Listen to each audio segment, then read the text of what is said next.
கூடி வந்திருக்கிற யாவருக்கும் ஆண்டவராக இயேசுவின் நாமத்தினாலே அன்பின் வாழ்த்துகள். இந்த வாய்ப்பை கொடுத்த அருமையான தெய்வ பிள்ளைகளுக்கு மனமார்ந்த நன்றிகளை தெரிவிக்கிறேன். கர்த்தர் இந்த நாளை ஆசீர்வதிப்பாராக. எடுத்து வாசிங்க ஏசாயா 40வது அதிகாரம் அதனுடைய 29வது வசனம்.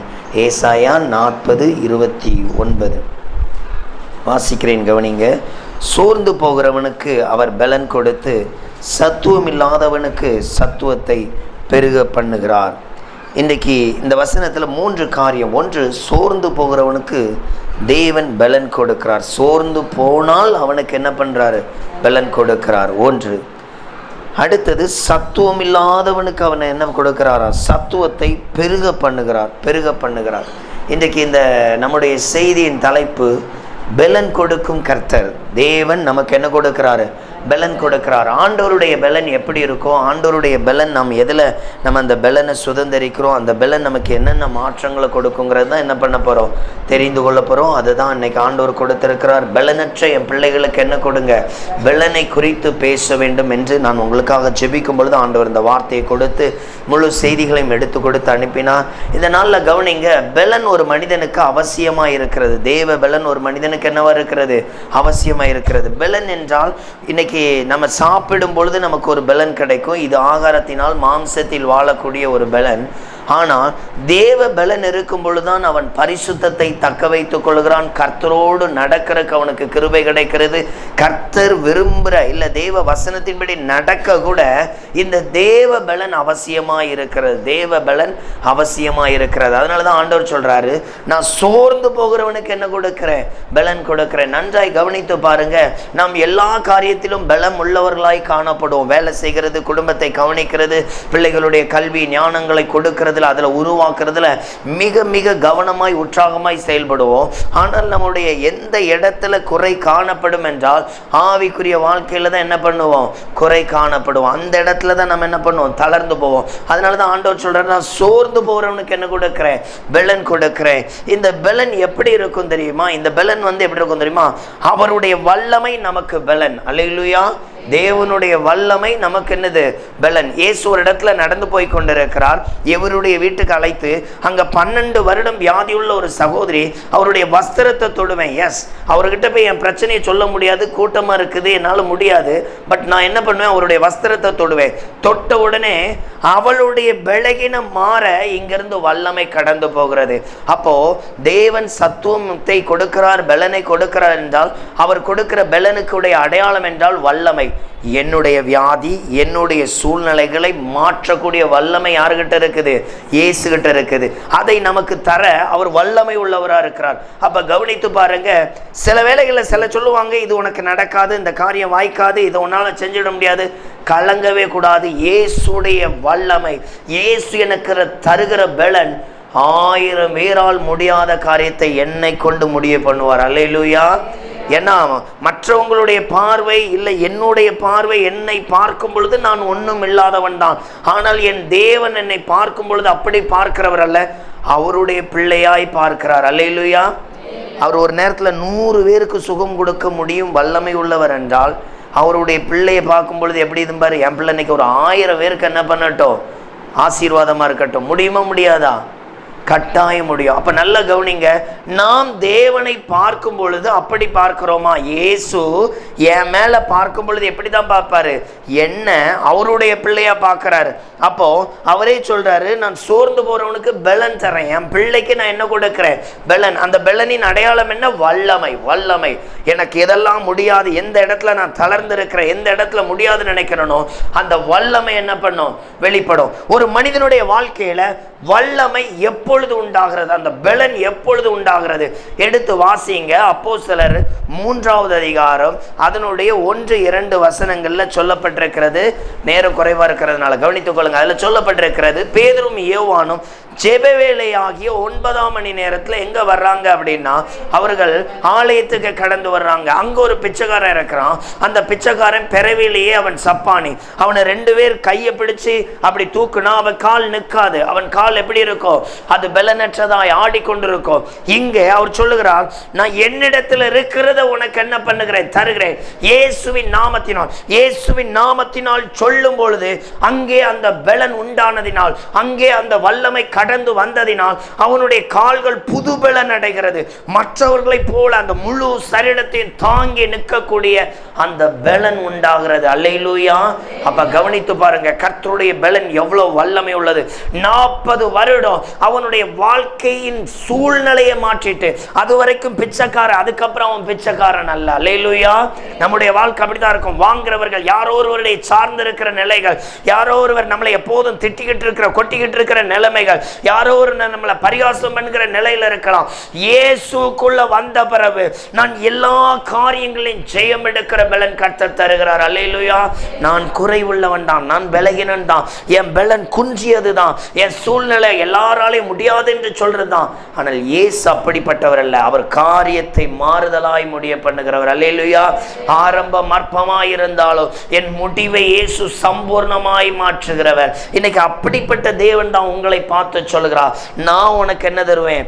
பலனை தருவேன். நம்முடைய பார்வை, அவருடைய பார்வையில் சொல்றார் நான் பலன் தருவேன். நம்முடைய பார்வையில் நம் வாழ்க்கையை மாற்றக்கூடிய அது தேவ வல்லமை. அல்லேலூயா. அப்போ இந்த சூழ்நிலையை யாரால மாற்ற முடிஞ்சிச்சு? அந்த 40 வருடத்திற்கு மேலாய் இருக்கிற அந்த சூம்பின காலுடைய அந்த மனிதனை மாற்ற யாரால முடிஞ்சிச்சுன்னா, அவர் நல்ல ஜெப வீரர்கள். அல்லேலூயா. அவர்கள் அப்போஸ்தலர்கள், அவர்களுடைய தேவனுடைய சீசர்கள், தேவனுக்கென்று தங்களுடைய வாழ்க்கையை அர்ப்பணித்தவர்கள்.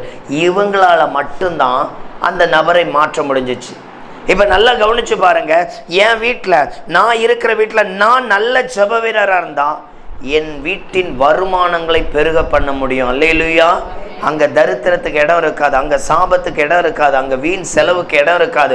காரணம் என்னவென்றால், நீங்கள் ஜெப வீரராக இருக்கிறது நிமித்தம். மறுபடியும் சொல்கிறேன், பவுல் அதில் பேதுரு ஒரு இடத்துல சொல்லியிருப்பார் அப்போஸ்தலர்ல, நான் ஜெபிக்கதிலும் போதிப்பிருக்கிற ஊழியத்திலும் இடைவிடாமல் தரித்திருக்கிறபடியால் இதை வேற ஆளை வச்சு என்ன பண்ணுங்க.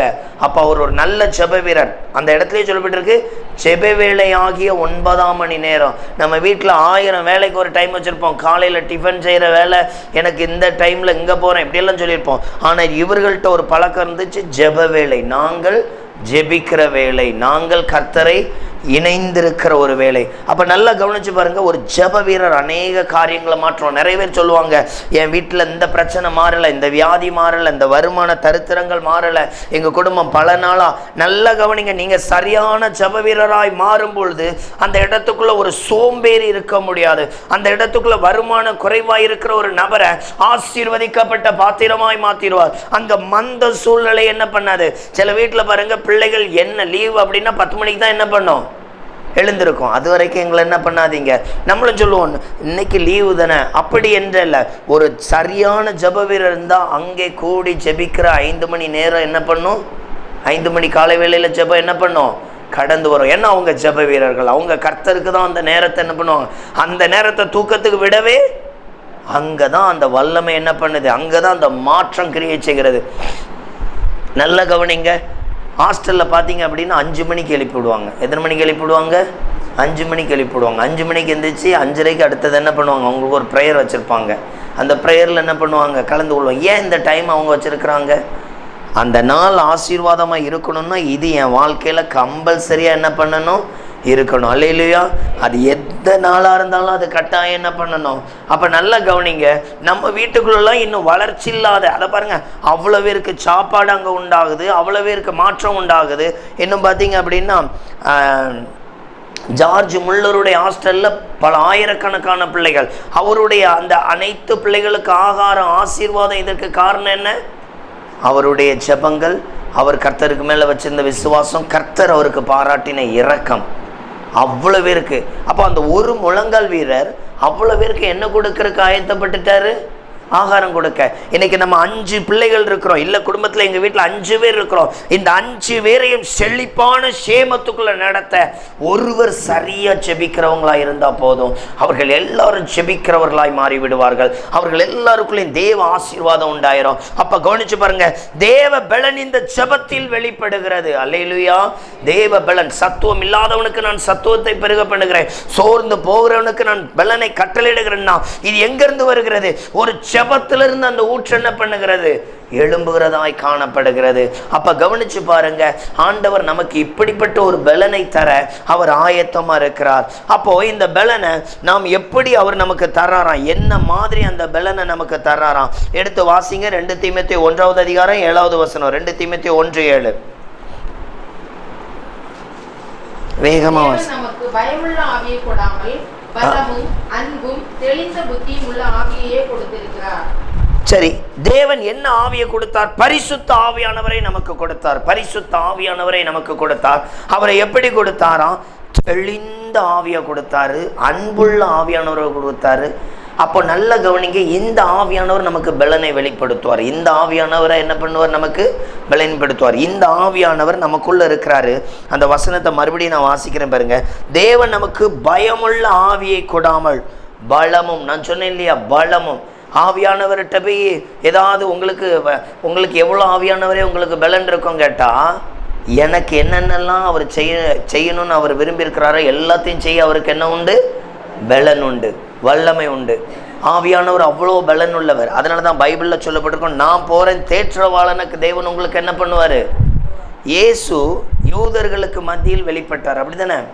அவர் அந்த தேசத்தை விட்டு ஒரு குறிப்பிட்ட இடங்கள் மட்டும் சுற்றினார். வேற இந்தியாவுக்கு இயேசு வந்தாரா?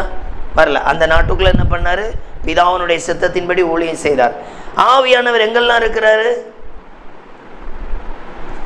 பூமியின் கடையாந்திர வரைக்கும் எங்கெல்லாம் இயேசுவேன்னு கூப்பிடுறோமோ அங்க எல்லாம் யார் இருக்கிறா? ஆவியானவர் வாசம் செய்கிறார். அப்ப ஆவியானவர் எப்படி அற்புதங்களை செய்வார்? சப்பானியை எழுப்புறக்கு பேதுரு மூலமாய் வெளிப்பட்டது யாருதான்? பரிசுத்த ஆவியானவர். இந்த ஆவியானவரை நமக்கு இயேசு தந்திருக்கிறார். அல்லேலூயா. இந்த ஆவியானவரை அதான் சொல்லியிருக்கு, என் நாமத்தின் நிமித்தம் நீங்க பிதாவை நீங்க நோக்கி பார்க்கும் பொழுது தேற்றவாளனாகிய அவர் நான் சொன்ன உபதேசத்துக்குள்ள உங்களை என்ன பண்ணுவாரு? நடத்துவார். அப்போ இந்த ஆவியானவர் நமக்குள்ள இருந்து எதை பேசுவாரான்னா, இயேசு என்னெல்லாம் சொல்லிட்டு போனாரோ அதை நினைவு கூர்ந்து அதன்படி நம்மளை என்ன பண்ணுவாராம்?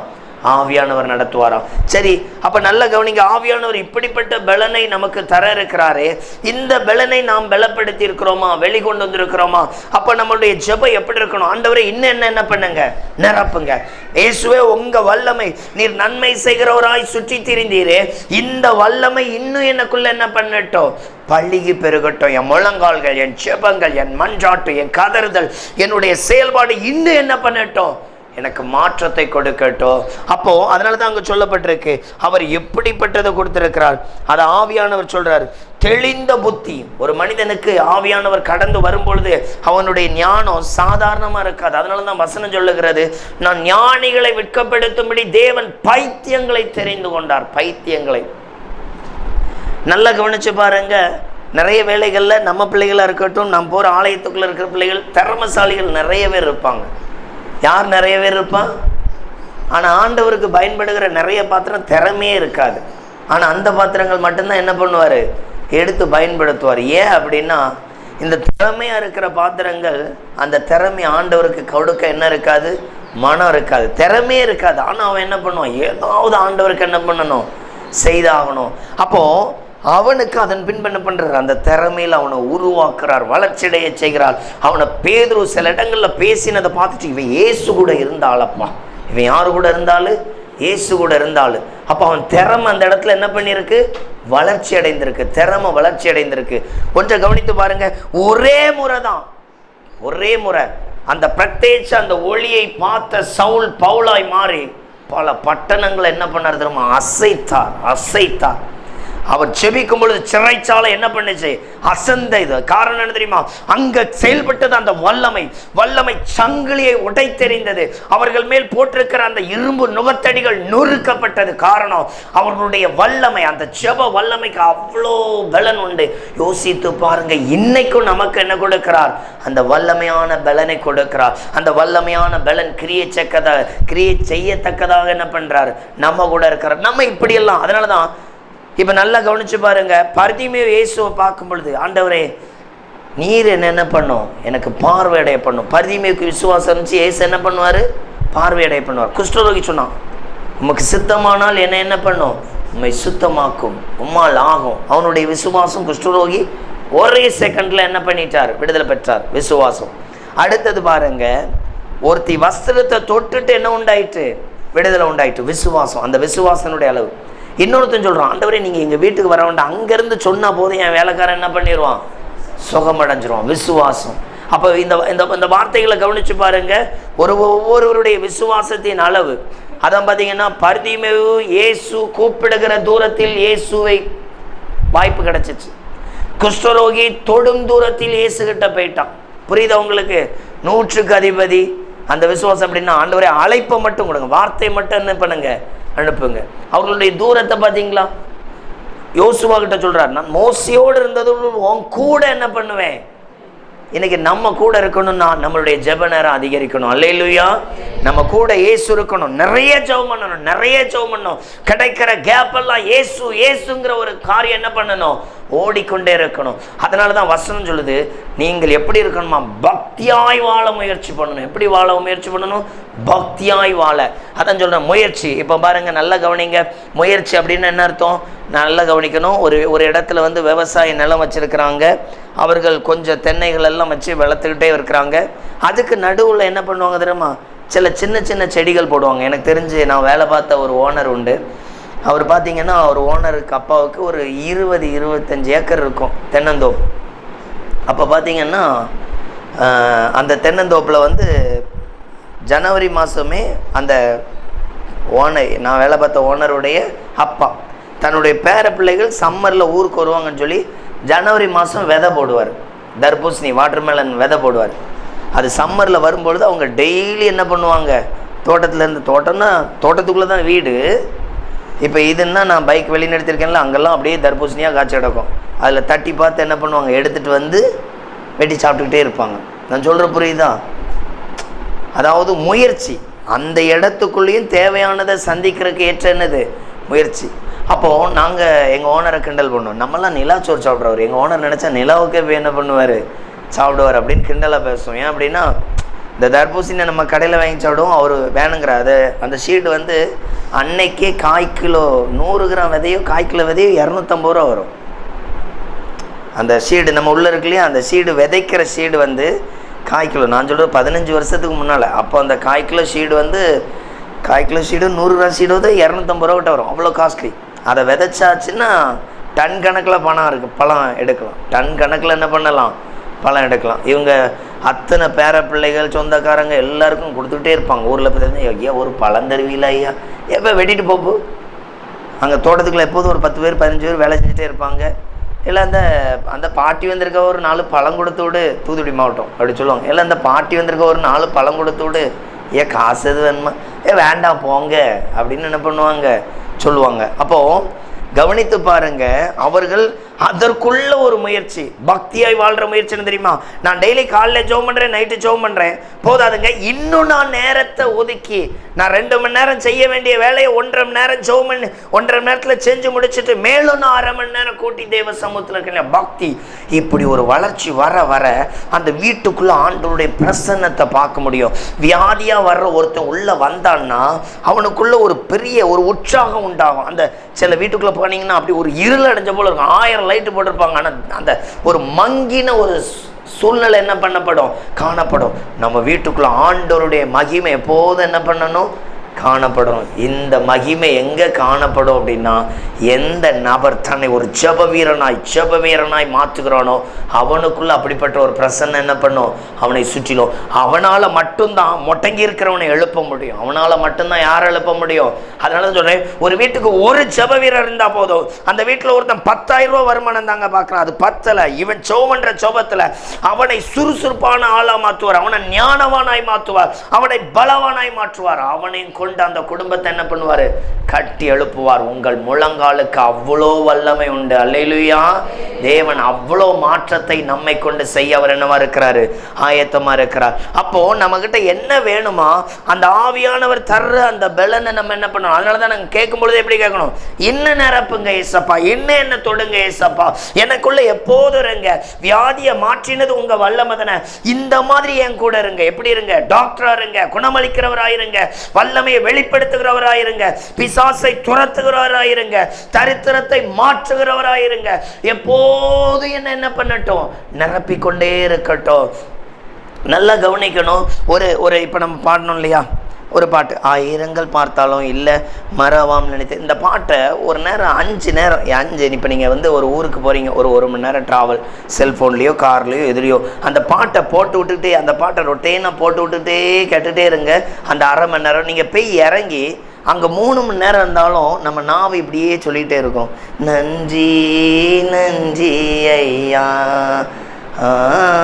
எப்படி இந்த பாட்டு ஓடிக்கிட்டே இருக்கு தெரியுமா? இந்த இருதயம் முழுவதும் இந்த பாட்டுனால, தேவ துதினால நிறைஞ்சதுனால எங்கே போய் நின்னாலும் என்ன ஓடும் தெரியுமா? மறவாமல் நினைத்தீரை. எப்படி இது ஓடிக்கிட்டே இருக்குது? இந்த பாட்டை நான் தொடர்ந்து கேட்டுக்கிட்டே இருக்கிறேன், பின்னால் பாடிக்கிட்டே இருக்கிறேன். இதனால் இப்போ அங்கே கெட்ட சிந்தை உங்களுக்குள்ளே வராது, போராட்டமான வார்த்தைகள் உங்களுக்குள்ளே வராது.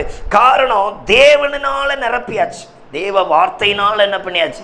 இதே இது ஒரு மணி நேரம் 2 மணி நேரம் காலையில் எழுந்து கதறி அழுது ஜோம் பண்ணிட்டு, தேசத்துக்காகவோ யாருக்காகவோ ஜோம் பண்ணிட்டு நீங்கள் கடந்து போறீங்க. நீங்கள் என்ன பண்ணுறீங்க?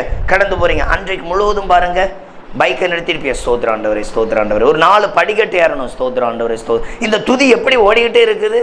காலையில் அவருடைய சமூகத்தில் இருந்ததுனால ஆவியானவர் உங்களுக்குள்ள அப்படியே பிரசன்னமாக அனல் மூட்டி வைத்திருக்கிறார். இப்போ துதிச்சுக்கிட்டே இருக்கிறோம், கவலை வர்றதில்லை. ஒரு அவிசுவாசம் வந்தாலும் ஆண்டவர் பார்த்துக்குவார், ஆண்டவர் நடத்துவார், ஆண்டவர் என்ன பண்ணுவார், காரியத்தை வாய்க்கச்சவர். எப்போ இது உள்ள ஓடுது? உங்கள் ஜெப பலன். அப்போ கவனிங்க, தேவன் ஆவியானவரை உங்களுக்குள்ள ஊற்றுகி இருக்கிறார். ஆவியானவர்கிட்ட எப்படி தான் கேட்கணும்?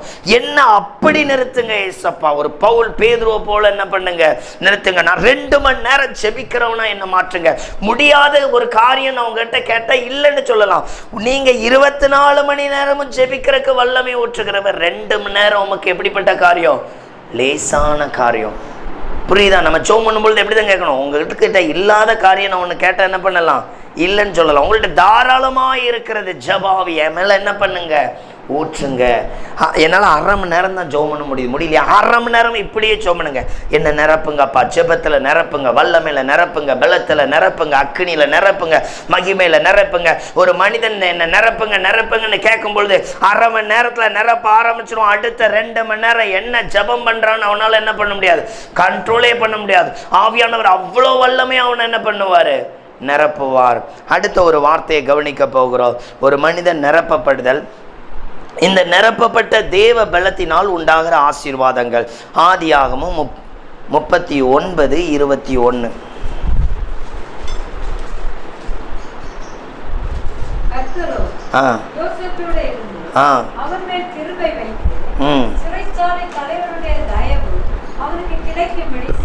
இந்த இடத்துல சொல்லப்பட்டிருக்கு சிறைச்சாலை. இன்னைக்கு நம்மளும் சில வேளைகளில் அப்படிப்பட்ட ஒரு பண நெருக்கம், குடும்ப சூழ்நிலை, ஏதோ ஒரு போராட்டம், ஏதோ ஒரு நெருக்கம், சில வியாதியின் காலகட்டங்கள், இப்படி ஒரு சிறைச்சாலையில் இருந்தது போல் ஒரு ஃபீல் இருக்கும். நமக்கு தோணும் நம்மளும் அப்படி தான் இருக்கும். நல்லா கவனிங்க, நீங்கள் கர்த்தருடைய பலத்தில் இருந்தால் இந்த சிறைச்சாலையும் உங்களுக்கு எப்படி தெரியுமா இருக்கும்? தேவ ராஜ்யம் போல் இருக்கும். அல்லேலூயா. வியாதிக்குள்ளே தான் இருப்போம், ஆனால் தேவன் கூட இருக்கிறதுனால எப்படி தான் இருக்கும்? ஆரோக்கியம் உள்ளவர்களை போல இருப்போம். சில சூழ்நிலைகள் நம்மளை எல்லாரும் ஒரு மாதிரியாக பார்க்குறது போல இருக்கும், பட் ஆண்டவர் கூட இருக்கிறதுனால நம்ம எப்படி தான் இருப்போம்? அங்கேயும் தலைவராக தான் இருப்போம். அல்லேலூயா. அவர்கள் நடுவில். இதில் இன்னொரு ஸ்பெஷல் என்ன தெரியுமா? யோசேப்பு சொல்கிறான் அந்த 2 பேருக்கு, ராஜா கிட்ட போகும்பொழுது என்னென்ன பண்ணு, மறக்காமல் சொல்லு. நல்லா கவனிக்கணும், யோசேப்புக்கு அதுதான் கடைசி பாடு. அல்லேலூயா. யோசேப்புக்கு அதுதான் என்னது, கடைசி பாடு. யோசேப்பு வீட்டில் அடிமையாக இருந்தான், விரட்டி விட்டான், கிணத்துல போட்டான், இப்படி ஒவ்வொரு பாடாக தாண்டி கடைசி பாடு சிறைச்சாலை. அல்லேலூயா. இன்னைக்கு நம்மளும் ஒருவேளை அப்படி பாடா இருக்கலாம். இந்த வார்த்தையின்படி ஆண்டவருக்குள்ளே நீங்கள் பலப்பட்டால் இதுதான் கடைசி பாடு. அல்லேலூயா. கர்த்தருக்குள்ளே புதுபலனோடு நம்மளை என்ன பண்ணுவார், நடத்துவார். அவருடைய வல்லமை நம்மை ஒவ்வொரு நாளும் புதிதான ஒரு கருவியை போல என்ன பண்ணுவார், உருவாக்குவார். நன்றாய் கவனித்துக் கொள்ளுங்க. இந்த கடைசி பாடை எப்படி ஆண்டவர் நேர்த்தியாக கொண்டு வந்திருக்கிறார். ஒருவேளை அவன் அந்த ஒரு வீட்டில் அடிமையாக இருந்தான் இல்லையா, அங்கேருந்து அவனால் அந்த தேசத்துக்கு தலைவர் ஆகணும் அப்படின்னு அங்கேயே அவன் சொப்பனத்துக்கு விளக்கம் கொடுக்கிறவனாய் காணப்பட்டால், அந்த ராஜாவுக்கு ஒரு சொப்பனம் வரும்பொழுது இவனால் போய் பதில் சொல்ல முடியாது. ராஜா நினைச்சாலும் இவனை தூக்கி கொண்டு வந்து என்ன பண்ண முடியாது, அரண்மனை கொண்டு வர முடியாது. ஏன்னா இவன் போர்த்திபார் அந்த வீட்டுக்கு இவன் யாரு, அடிமை. இப்போ போர்த்திபார் வெளியே அனுப்பி விட்டு சிறைச்சாலையில் போட்டதுனால இப்போ இவன் கவர்மெண்ட் ஆளு. இப்போ இவன் யாரோடைய ஆளு, எகிப்துடைய ராஜாவுடைய சட்டத்துக்கு கீழே மாட்டிக்கிட்டு இருக்கிறாள். இப்போ இவனை தூக்கி அரண்மனையில் வைக்கிறது லேசான காரியம். அல்லேலூயா. அப்ப சிறைச்சாலைக்கு கொண்டு வந்ததற்கு கூட ஆண்டவர் ஒரு பெரிய முகாந்திரம் வச்சிருக்கிறார். அல்லேலூயா. இப்ப அங்கிருந்து உடனே இந்த சம்பவம் கேள்விப்பட்டு இந்த சொப்பனத்துக்கு விளக்கம் கொடுத்த உடனே, எப்பா நீ தான்ப்பா தலைவராக இருக்கிற சரியான ஆளு. புரியுதா உங்களுக்கு? தேவன் ஒரு மனிதனை உயர்த்துவதற்கு அவன் கர்த்தரோடு இருந்தால் போதும். அல்லேலூயா. அவன் திறமையை ஆண்டவர் கொடுப்பார், பலனை ஆண்டவர் கொடுப்பார், உயர்வு உண்டாக்கக்கூடிய சூழ்நிலையை கர்த்தர் நேர்த்தியான திறந்த வாசலை என்ன பண்ணுகிறார்? கட்டளை எடுக்கிறார். கடைசி பாடு உயர்வான ஆசீர்வாதம். அல்லேலூயா. இன்னும் பாருங்க, அதுல ஒரு முக்கியமான பகுதி என்ன அப்படின்னா, இவன் இந்த இடத்துல வந்து உயர்வடைஞ்சாச்சு. நல்ல கவனிங்க, இவன் சிறு வயதுல இவனுக்கு பேரு சொப்பனக்காரன். சிறு வயதுல இவனுக்கு பேர் என்னது? சொப்பனக்காரன். இவன் அந்த ராஜாவுடைய சொப்பனத்திற்கு விளக்கம் கொடுக்கிற அளவுக்கு இவ்வளோ பாடலையும் இவன் ஃப்ரிட்சோல் குறைந்து போகவே இல்லை. அல்லேலூயா. இதாங்க பாடுள்ள நேரத்திலேயே நம்முடைய ஆவிக்குரிய வாழ்க்கை பலமாக இருந்தா நிச்சயமா இவனுடைய ஆசீர்வாதத்தை காரணம் இவன் நல்லவன் அதெல்லாம் கிடையாது. கர்த்தர் கொடுத்த வரங்களை சரியாக பயன்படுத்தினான். அந்த வரங்கள் இவனை பெரிய இடத்துக்கு என்ன பண்ணிட்டு கொண்டு போயிட்டு, நாம ஜெபம் பண்ணும் பொழுது வரங்களுக்காக ஜெபம் பண்ணணும், வல்லமைக்காக ஜெபம் பண்ணணும். ஏன் அந்த வரங்களை கேட்கணும் அப்படின்னா, அந்த வரங்கள் நம்மளை மேன்மையான இடத்துல என்ன பண்ணும்? கொண்டு போய் நிறுத்தும். இந்த மேன்மைக்கு காரணம், இந்த ஆசீர்வாதத்துக்கு காரணம் இவனுக்கு கிடைத்த அந்த ஒரு பெரிய ஆசீர்வாதம் இந்த பதவிக்கு என்ன பண்ணிட்டு கொண்டு போயிட்டு. அப்ப கவனிச்சு பாருங்க, இவன் நல்ல ஒரு வரமுள்ளவனாய் காணப்படணும்னா இவன் இந்த எல்லா பாடுகளும் எப்படி இருந்திருக்கிறவனா இருந்திருக்கணும்? ஜெபிக்கிறவன். எப்படிப்பட்டவன்? ஜெபிக்கிறவன். இப்ப நல்லா கவனிச்சு பாருங்க, நம்மளுடைய வாழ்க்கையில ஒரு பிரச்சனை வந்துட்டா சமைக்கிறது கரெக்டா பண்ணிடுவோம், வெளியே வேலைக்கு போற கரெக்டா பண்ணிடுவோம். ஆனா எதுல மட்டும் விழுந்துருவோம்? ஜெபிக்கிறதுல மட்டும் டவுன் ஆயிரும். அதில் மட்டும்தாங்க நம்ம டவுன் ஆகக்கூடாது. ஏன்னா பிரச்சனை வரும்பொழுது தான் அதிகமாக ஜெபம் பண்ணணும். அப்பந்தாங்க நம்முடைய சிங்காசனத்தை, நம்முடைய தலையை கர்த்தர் உயர்த்த அவர் வல்லமை உள்ளவராக இருக்கிறார். அல்லேலூயா. இன்னும் ஒரு வசனத்தை வாசித்து நம்ம முடிக்கலாம். எடுத்துக்கொள்ளுங்க, அப்போஸ்தலர் 1:8.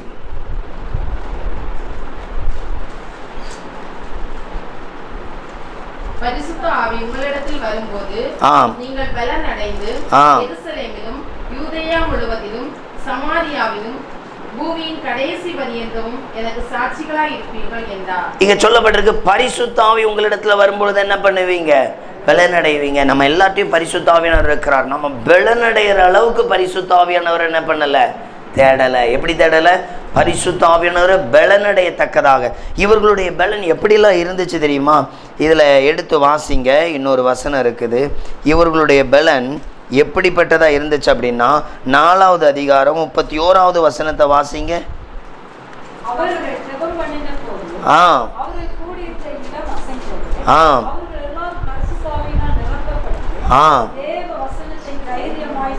அப்ப நல்லா கவனிச்சு பாருங்க, பரிசுத்த ஆவி வந்தா இடம் அசைந்ததான். அவர்கள் மேல என்ன பண்ணிச்சு அப்படின்னா, நம்ம இப்போ ஒரு 20 பேர் இருக்கணுங்களா, 20 பேருக்கு மேல ஆவியானவர் வரும்பொழுது இந்த இடத்துல என்ன காணப்படணும்? ஒரு அசைவு காணப்படணும். அந்த அளவுக்கு நம்ம ஜெபம் எப்படி இருக்கணும்? பலம் வாய்ந்ததா. தேவனை எப்படி கொடுக்கணும்?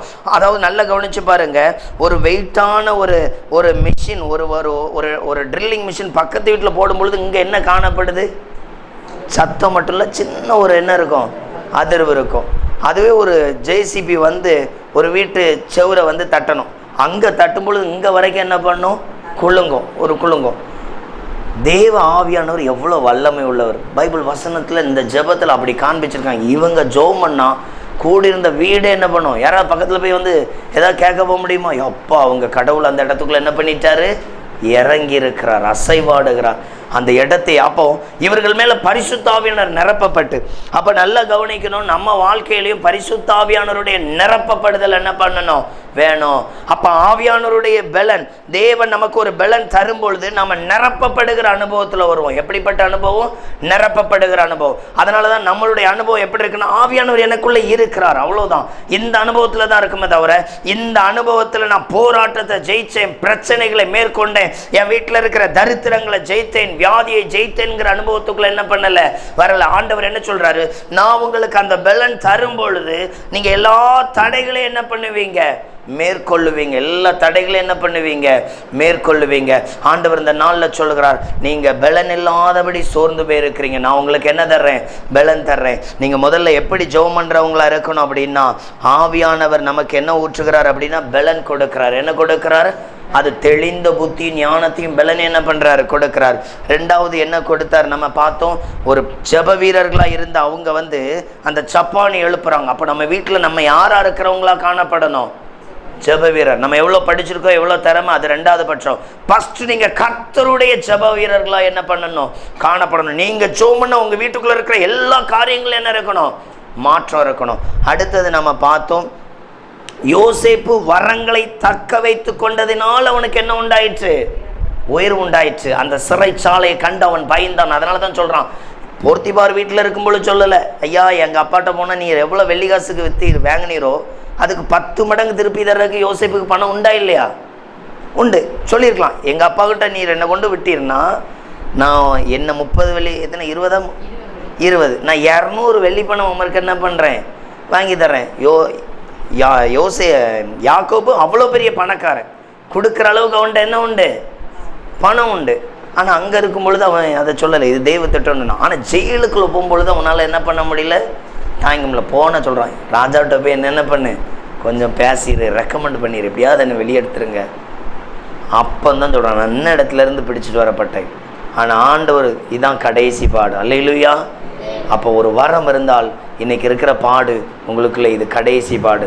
அடுத்து சொல்கிறோம், பரிசுத்த ஆவியில நிரப்பப்பட்டு ஜெபம் பண்ணும் பொழுது நிறைய அசைவுகள் என்ன பண்ணும், உண்டாகும். அது ஒரு பக்தி வைராக்கியத்தை கொண்டு வரும். அது வல்லமையான ஒரு பலத்தை என்ன பண்ணும், கொண்டு வரும். ஜெபம் பண்ணுவோமா?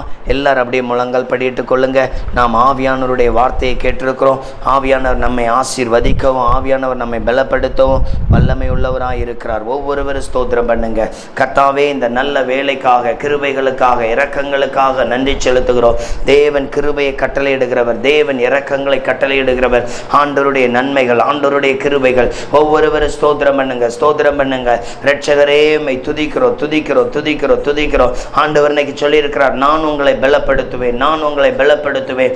எந்த காரியத்தில் நீங்க தளர்ந்து போயிருக்கிறீங்க, எந்த காரியத்தில் நீங்க சோர்ந்து போயிருக்கிறீங்க, ராஜா உங்களோடு பேசியிருக்கிறார், ராஜா உங்களோடு இடைப்பட்டிருக்கிறார், ராஜா உங்களுக்கு கிருபை செய்கிறவர், ராஜா உங்களுக்கு வல்லமையை வெளிப்படுத்துகிறார். அந்த ராஜாவுடைய ரத்தத்தை ஒவ்வொரு பிள்ளைகள் மேலும் தெளிக்கிறேன், ராஜாவுடைய ரத்தத்தை ஒவ்வொரு பிள்ளைகள் மேலும் தெளிக்கிறேன். கர்த்தருடைய ஆவியானவர் எங்கேயோ அங்கே விடுதலை உண்டு. கர்த்தருடைய ஆவியானவர் எங்கேயோ அங்கே விடுதலை உண்டு. கர்த்தருடைய ஆவியானவர் எங்கேயோ அங்கே விடுதலை உண்டு. பிள்ளைகள் ஒவ்வொரு மேலும் உங்க ரத்தத்தை தெளிக்கிறேன். பிள்ளைகளை கர்த்தர் பலப்படுத்துவீராக, பிள்ளைகளை கர்த்தர் பலப்படுத்துவீராக, பிள்ளைகளை கர்த்தர் பலப்படுத்துவீராக. இரக்கங்களின் வல்லமை, மகிமையின் வல்லமை, பலத்தின் வல்லமை.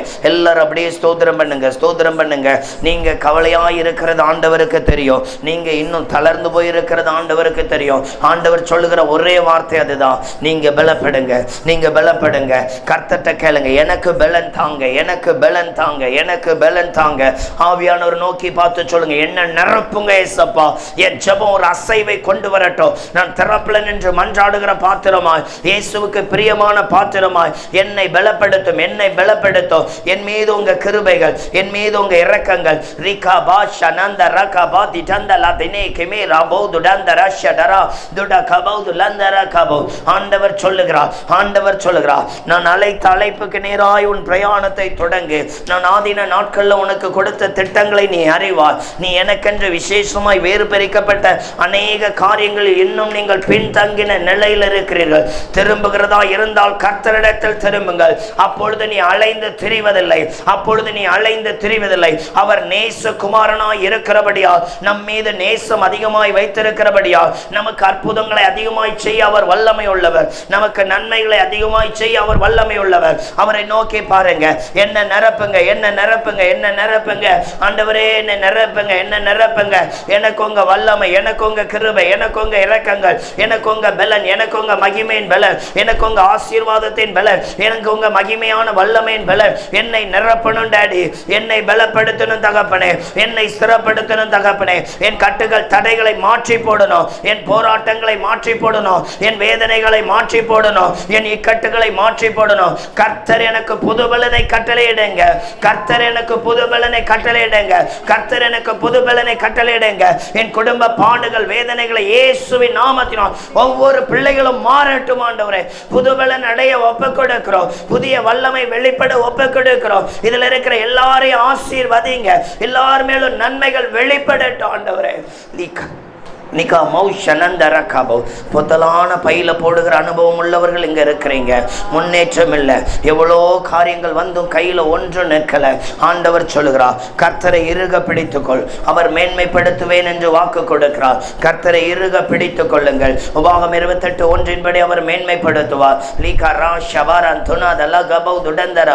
ஒன்றுமே நிற்காததுனால தளர்ந்து போறீங்க. ஒன்றுமே நிற்காததுனால தளர்ந்து போறீங்க. அவர் தளர்வுகளை மாற்றுகிற கர்த்தர். இதோ உங்கள் காரியங்களில் நீங்கள் பின்தங்கின நிலைமையில் இருக்கிற ஒரு சகோதரியை பேசுகிறார். ஆண்டவர் சொல்லுகிறார், பயப்படாத பயப்படாத, இன்னும் நீ பற்றி இருக்கிற ஜெபம், நீங்கள் ஏறெடுக்கிற ஜெபம். புத்தியுள்ள ஸ்திரீ வீட்டை கட்டுகிறாள் என்று சொல்லப்பட்டிருக்கிறது. நீங்கள் ஏறெடுக்கிற ஜெபம் உங்கள் குடும்பங்கள், உங்கள் குடும்பத்தின் எல்லா ஆவிக்குரிய காரியங்களிலும் ஊழிய பாதைகளிலும் மேன்மையும் வளர்ச்சியும் கட்டும்.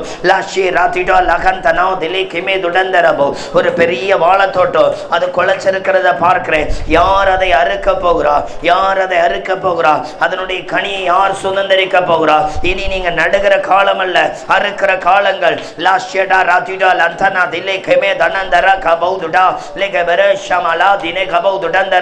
நான் உங்கள் நடுவில் என் நன்மையின் கரங்களை வெளிப்படுத்தி இருக்கிறேன். கடந்து போங்கள், கடந்து போங்கள். முழங்காலின் ஜெப வீரராய் உங்களை மாற்றிக்கொள்ளுங்கள். அசைவை கர்த்தர் கட்டளையிடுவார்.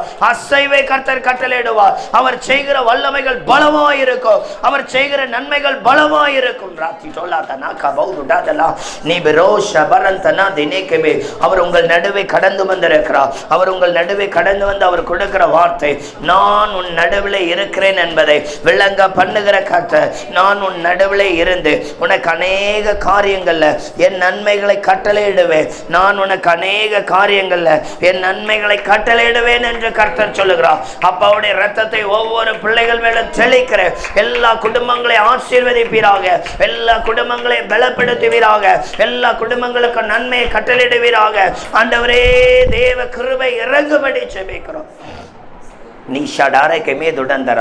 உங்கள் கவலைகளை மனதுக்குள்ளே வைத்து அதை ஒரு வேதனை நிறைந்த பாத்திரமாய் மாற்றாதே.